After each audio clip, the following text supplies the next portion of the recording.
Welcome to another Founder Wisdom Pod YC edition. We have Shubham Choudhary with us today.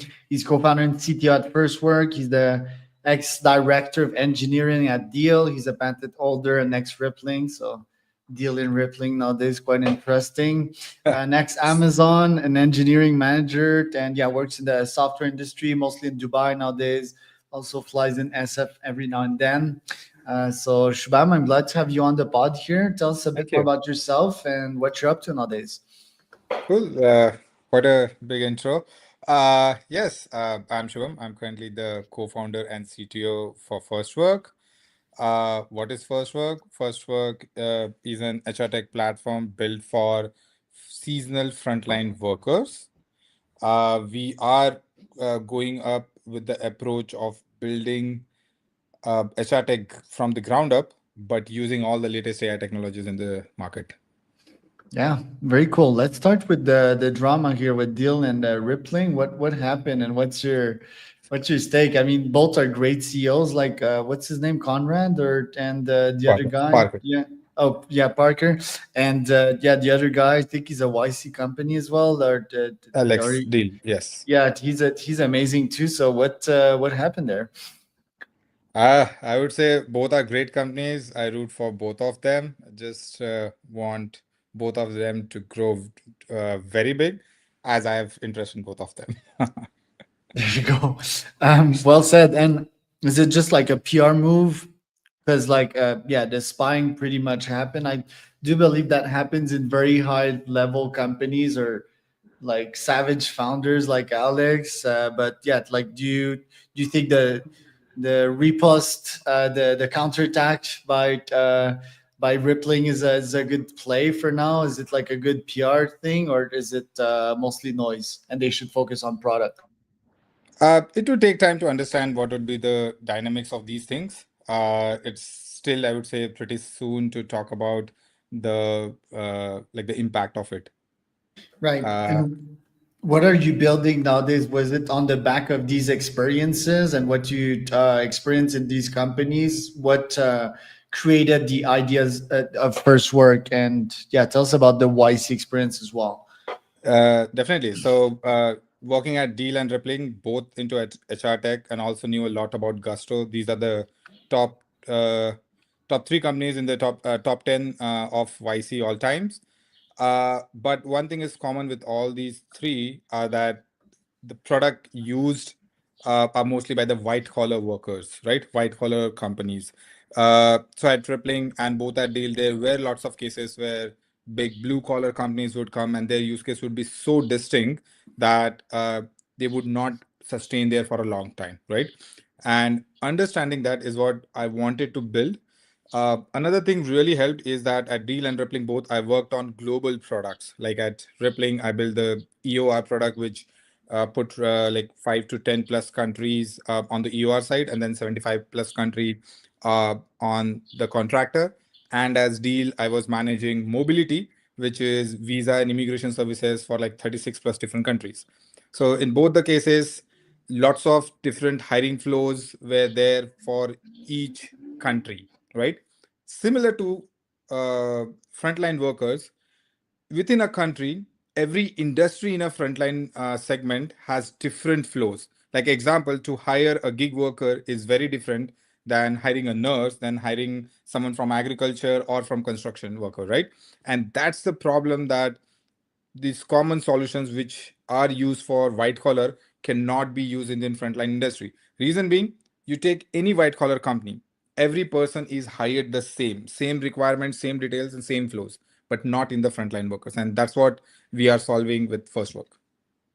And you were an entrepreneur before accepting all these roles at Deal and Rippling, for example.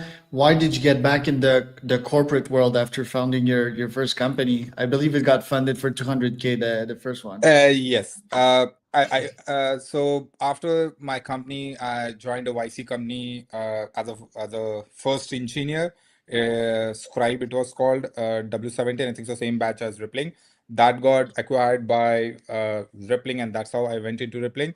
Rippling was not a big corporate at that time. I joined when Rippling was just Series A, so it was very early days, and the mandate given to us was build the PEO product. And if you understand about PEO, PEO is a industry which is called as professional employer organization. It's very manual and involves all the flavors of HR tech, like from payroll, insurance, and it's super complex. And that's what we worked on for almost like 2 years and built one of the best POs in the market. Uh, we also had like 4+ UX patents on all the technologies which we built for the PO as well. So it was a very good curve for me to understand how fast moving startups work, that YC flavor of like uh, run hard with full speed. I think so that I got initially at Rippling, and then definitely in the 4 years which I spent at Rippling, Rippling became quite big into a corporate and understood the layer of how do you manage multiple stakeholders, how do you manage almost like I had 40+ engineers reporting to me with multiple managers. So that was a full growth path from starting really as a small engineer, uh, going doing all those random things to becoming someone which manages lots of verticals. Right. And coming back to first work, how do you actually have an AI agent take care of hiring, onboarding, paying? Don't you have people being like, hey, I don't want an AI agent to onboard me? Let's say like a nurse, someone that's very human oriented, how do you manage that workflow? Yes. So that's what. So that's why I mentioned not just frontline, but seasonal frontline hiring. Reason being, I'm mentioning it seasonal because take an example like during Black Friday, Christmas, it's called a gifting season. So lots of e-commerce people like buy a lot of products through e-commerce and send across multiple places, and then you need lots of people who can deliver courier, right? So in that industry, and if you see the US hiring data as well, almost 30 to 40% hiring happens within that 1 month, and almost in that 1 or 2 months overall 40% of the business are being done by the e-commerce players, right? So it's like you need to hire very fast a lot of people. And the frontline workers or blue collar workers, you don't take 4 interviews to hire them, right? It's all about, are they allowed to work, right? So is their right to work correct? Do they have the correct driving license if they are driving? Do they have the right insurance, right? Or if it is a trucker, then there are trucking related documents. So it's more about documents, understanding, and then there are few questions as well. So we have a situational judgment training, which is also you can say as an LMS product as well combined with it. So it's all about like analyzing the documents in a really good way for every applicant who is applying, as well as giving them like important quizzes, and through that they are hired. And if you see all this process still now is happening fully manually, that's where the whole BPO industry is sitting, Right. right? And this is And what we are trying to automate. got it. That's pretty cool. And what company should pay for your service? Is it per onboarding? Is it per agent? Is it a monthly fee? Tell me a bit more about pricing. Yes. So in general, the HR tech SaaS industries are all based on PEPM, per employee per month rate. Uh, it's okay for white collar companies to pay it, because even if a series A white collar companies there, they will have like max like 40, 50 people. But a frontline series A startup will have like almost 8,000, 9,000 workers working for them at a time. So the PEPM model does not work here. And as the market is tending towards usage based pricing, that's new thing which we are coming here, like it's all usage based pricing. As you use our platform, you pay it. No need to fixate your money on like the number of employees you have or number of employees you will be hiring. So this is a new Interesting. trend we are doing. Right. So, what would be the ultimate pricing in the end for a company? An average, like what's the LTV of your customers? So the thing is, even if you go with this companies which are like just Series A, they have like 8,000 workers, and usually they used to pay around like 500K for all this hiring process across the year, and we would be pulling it down with the usage-based pricing to around like close to 200K to 500K in that range. We do have a few very unicorn companies as well, and they hire almost in the range of like 20,000, 40,000 workers as well. Fair. And still we are new. We are still figuring out on the pricing, but this is of what the range would be. Right. And what's your GTM strategy? How do you get in touch with your ICP?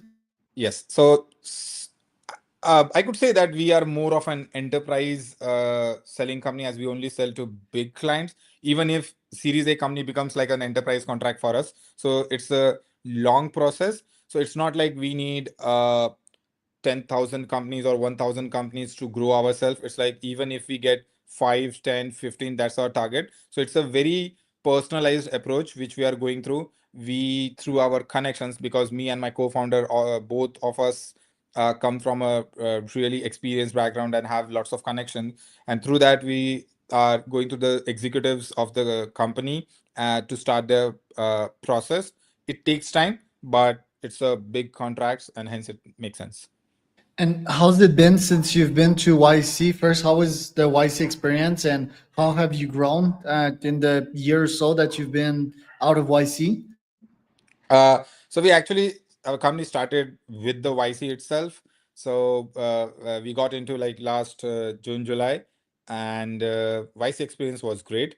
I now understand why Deal and Rippling are so aggressive and so fast in building the product. It all comes from YC, I would say, where like it's all about move fast, run hard, very fast. And that's what we also got.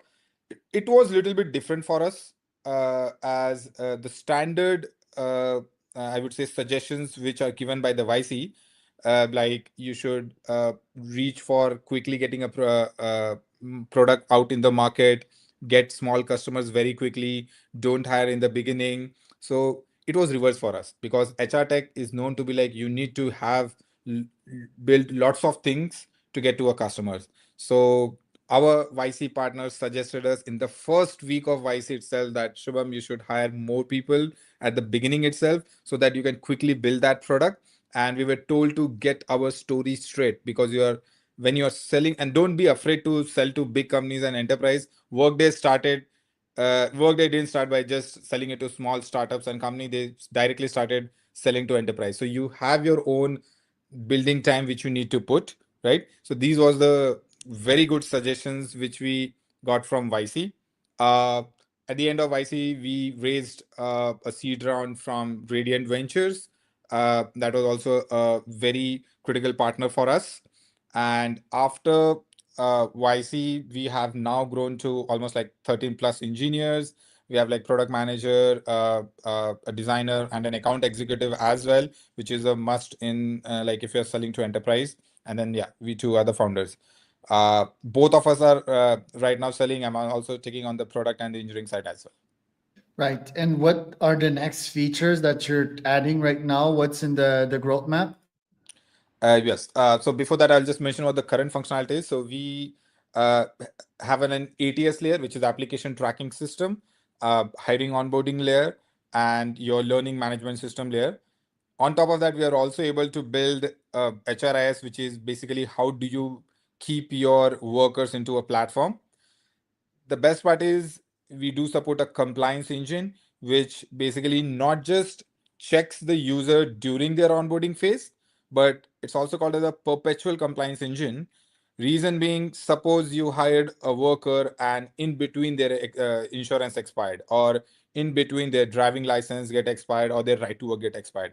Usually all these processes are manually handled everywhere, even in company bigger, very big companies also, right? So this is where the perpetual compliance becomes very critical. So these are all the products functionalities which we have. Next set is one thing which I'm thinking around more is lots of no code platform are there in the market, right? Our HR tech is also a no code platform, because every company wants to have their own hiring flow, their own ATS layer, right? So it's a no code platform. But as you build more and more functionality to a no code platform, it becomes super complex. It itself becomes a coding language. That's what is happening with all the companies who are using this. And now what we are building is basically building an AI layer on top of it. So AI will build your no code flows, right? And that's really help in our sector, because we understand one sector, suppose like gig worker sector, we understand. So we know what are the best set of workflows for them, best set of hiring flows for them. And that's what our AI also understands. So if a new company comes, they're like, okay, I'm hiring lots of couriers, courier delivery people. So what would be the best compliance flow for me, or what would be the best hiring flow for me? So automatically all those things are created. Now you'll ask, why no code platform you're going? Why not build a whole AI layer of like many people are doing, like chat with it and get those results? The problem there is HR tech. HR tech needs to be almost 100% compliant. Okay, you cannot have like, okay, 95% accuracy or 90% accuracy, right? uh Hence no code platform helps you make sure the compliance is executed 100% accurately, right? What's the So compliance there exactly? Is it in all countries that it's like that regulated? There are two things. One could be regulated, right? A person should have a valid driving license to start driving, or few drivers will have like lots of penalty points on their driving license as well. So it could be a government mandate, or it could be something which the company wants to set standard. So compliance is not just from regulatory perspective, but it's also internal compliance, right? Because they want to keep the standard of the drivers or the gig workers or the nurses very high. So what we are doing here is, all this process used to be done manually, but SOPs used to exist, right? To give all, we take these SOPs, convert them into a no-code platform through our AI. Then any admin or us or our account executive can validate it that the process is correct, and then it's on autopilot. So Interesting. it's a very old school. HR tech is anyways very old school, and the frontline industry side of HR tech is even more old school. Imagine like white collar HR tech before Deal, Rippling, Gusto, Workday. There, the frontline industry is there right now. And do you think enterprises will keep on hiring more humans, or they'll just recruit AI agents straight up in the future, and that might sort of kill the traction of HR tech? Uh, HR Tech is actually a very complex product, and there are like almost 20-25 different set of products into it. Yes, AI agents, the first thing which AI agents will do is remove the manual operational overhead. Still, right now, in all the HR Tech companies, or like whatever companies are using HR Tech, there is a whole human layer involved which validates those stuff manually and operationally, right? So right now, all people are looking for is an AI agents which can replace that part. And then you can go around like further optimizing HR Tech. Like example, in HR Tech, lots of reports are being generated by each and every division, right? That could be driven through AI very easily. Like building a very complex report where, like, example, payroll, every state has different set of regulations, different set of, I would say, tax codes, and you want to analyze all those things. You need to manually create those complex reports. And it's again kind of like a no code platform itself where you're creating reports. So why not AI can do that? Right. Maybe at the enterprise level, there's like that much manual human stuff, but I think enterprises will wake up pretty soon and hire Yes. an AI SDR instead of a real SDR, right? Or an AI AE. And I think, yeah, like AI that, operations agent. yeah, an operations agent. I think pretty much Yes. everything can be AI-ified. So I think that this will sort of kill the traction of HR as a department, HR as a job. Maybe HR tech would be the last one to be chopped off of that, but yeah, or maybe you would pivot into managing AI agents instead of AI Yes, humans eventually. you are right. That's what our aim is to be, where like rather than, so see, earlier HR tech products were independent, like payroll was independent, insurance was independent, right?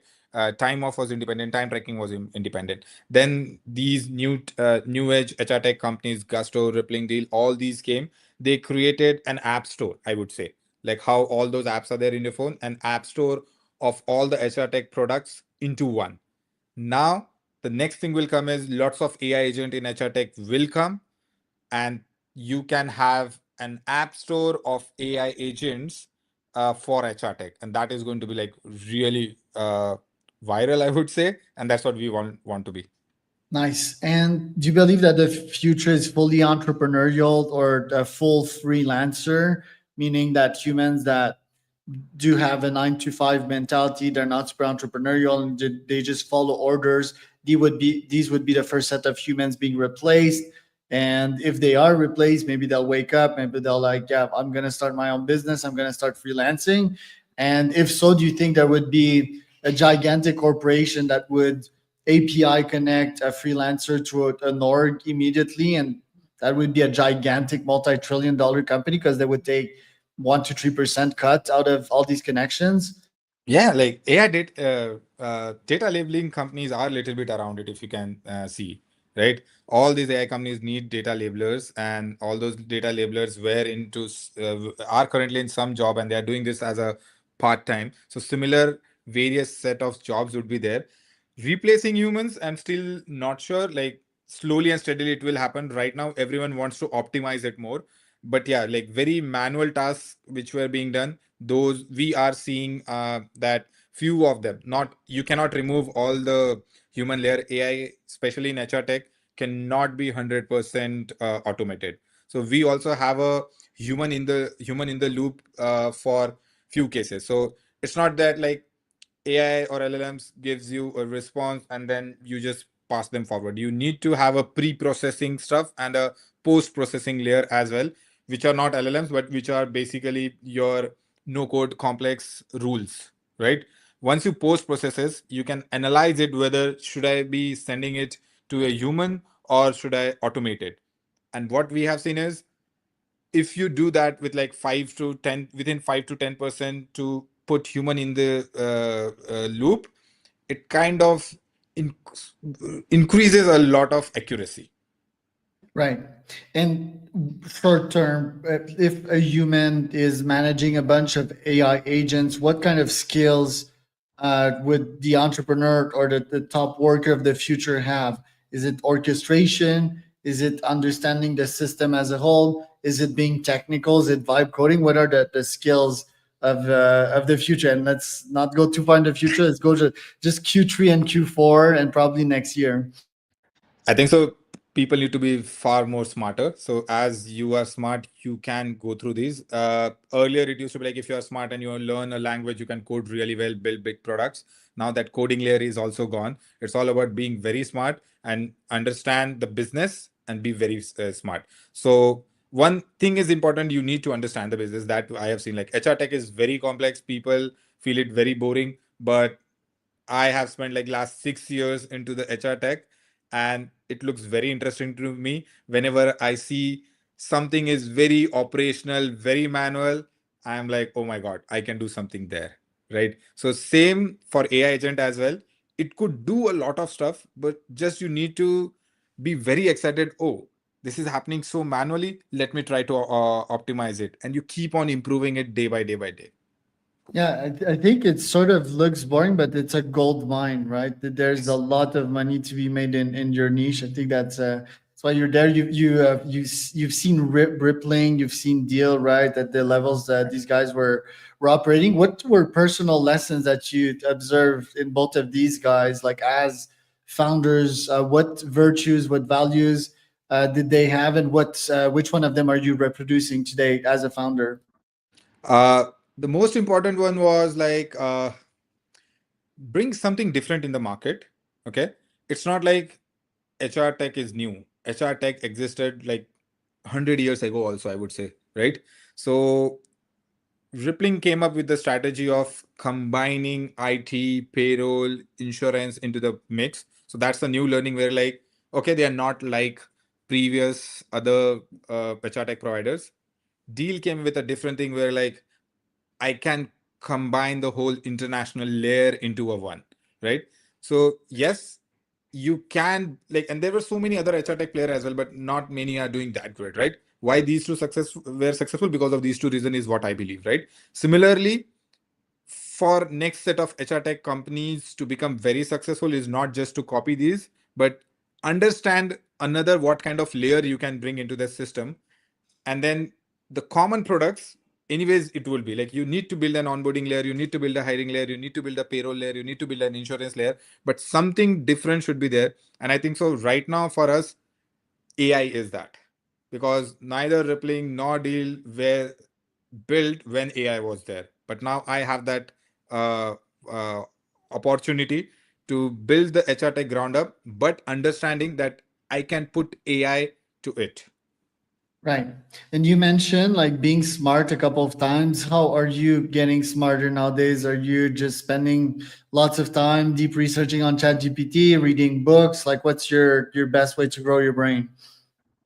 Uh, uh, ChatGPT is an important thing, I would say. One funny thing is, before I got into YC, I never knew anything about AI. The only thing which I knew, like how to do ChatGPT, I didn't know about LLMs, RAG, nothing. When I went to YC, there were like 75 to 80% companies into AI. The first month was tough for me, where everyone is discussing about AI, and I'm like mostly interested on the HR tech side. I want to build my own product. But as I attended more sessions in YC, talked to more people, I realized that this is the new thing and you need to learn it, right? And you and I took that decision at that time. We were like, yes, let's build that HR tech for frontline. That itself is a new thing. Like you build like Rippling or Deal like product from the ground up for frontline. But if some way or the other I can include AI into it, that is going to be game changing. And from that time till today, now I am on top of whatever is happening in the AI world. Uh, yes, I love to talk to ChatGPT a lot. It's like so much things comes to my brain, I just dump it there. I do one more thing where like it's difficult to type on ChatGPT. Obviously, you can't type that much. So what I do is like open the Google Hangout, like make a transcript of it, and just have that transcript for multiple times, and then send it across ChatGPT, and have so many different layers. I talk about the architecture of the products. I talk about how the sales strategies. I talk about how to hire people, which person is doing what in my team, right? And now I think so. The memory layer of ChatGPT has drastically improved in the last, I would say, 6, 7 months. Now, literally, ChatGPT knows what kind of person I am, what kind of product Firstwork is, what kind of my competitors, and what I'm going to build in the future. So it's very, very helpful right now. It's like a default person you can go and share your thoughts about. It's like you, but smarter. Yes, definitely. All right. Well, Shubham, thanks for being on today. Where can people find out more about you and your company? Please reach out to me on LinkedIn, and our website is firstwork.com. Very simple, simple word. All right. So that was